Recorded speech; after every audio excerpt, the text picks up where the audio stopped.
And I said to him, first off, what about Forest then? Did this come into the dream job category for him? I'm certainly of an age and been around the game long enough to know, the standing of a club like Nottingham Forest. And, certainly once there was that opportunity to become manager here was something that I instantly thought was a real good job for me. So, really, really pleased and happy to be here.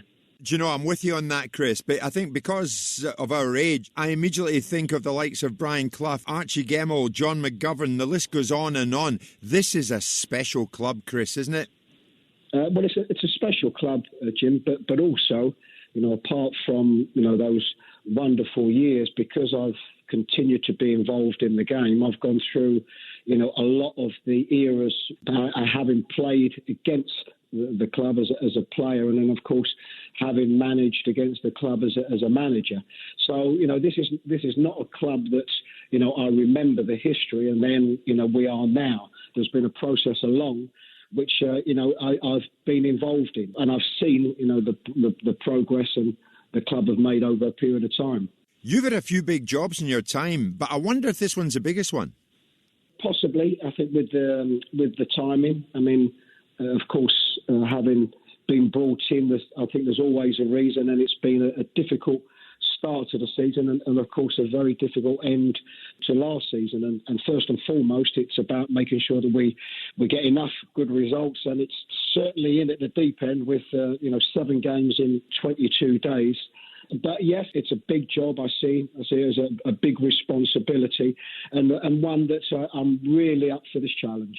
And it's a big challenge. I mean, we can talk about Forest in the past, Chris, but right now, played 4, lost 4. So there's a lot to do.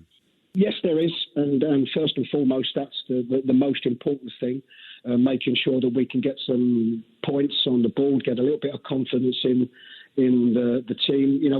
What I do have to remember, Jim, and I think most probably do, is that last season, apart from a period of time, overall was a good season, and probably, if I'm looking at expectations, I think some perhaps didn't expect them to have as good a season for part of that season as they did last season. So it's there, but it's obviously getting them back to them confidence levels, and we know in a game, Jim, so much can be about confidence and getting into a rhythm, and that we have to do and do it fairly quickly.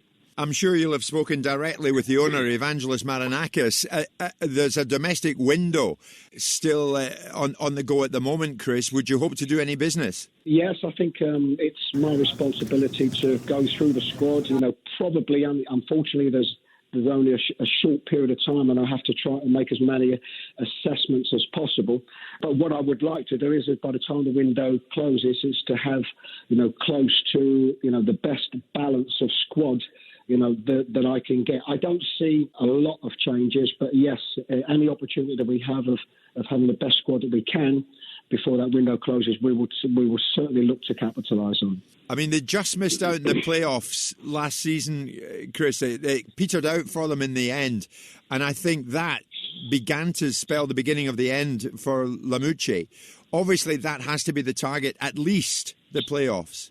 Yes, and, I'm realistic enough to know the reason, why I was brought in. We, as I said, Jim, I think for the large part of last season, it was a good season, and the team were in very good form.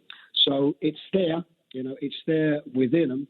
But first and foremost, as I said, we need to get some points on the board and get some confidence in the team. But ultimately, for a club of this standing, it's about getting to the Premier League in whichever way. And my process starts now. At least you got this international break, Chris. You can get your feet under the desk and get a feel of the place.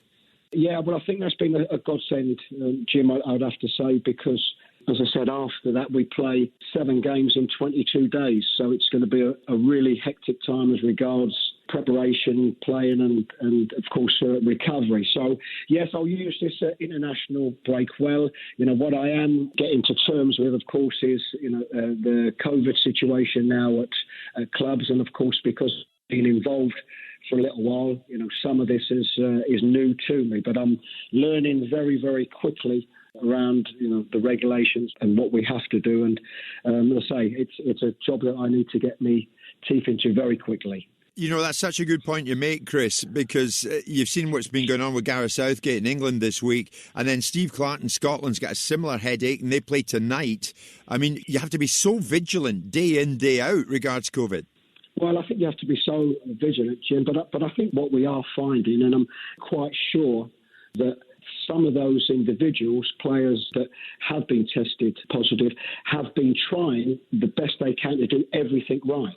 So, you know, it just goes to show that it can happen to anybody, any circumstances. And of course, testing is so important. But I think this is going to be an issue that's obviously not going to go away for quite some time. And I think it's going to affect a lot of clubs and a lot of individuals. Chris, it's just struck me as we finish here.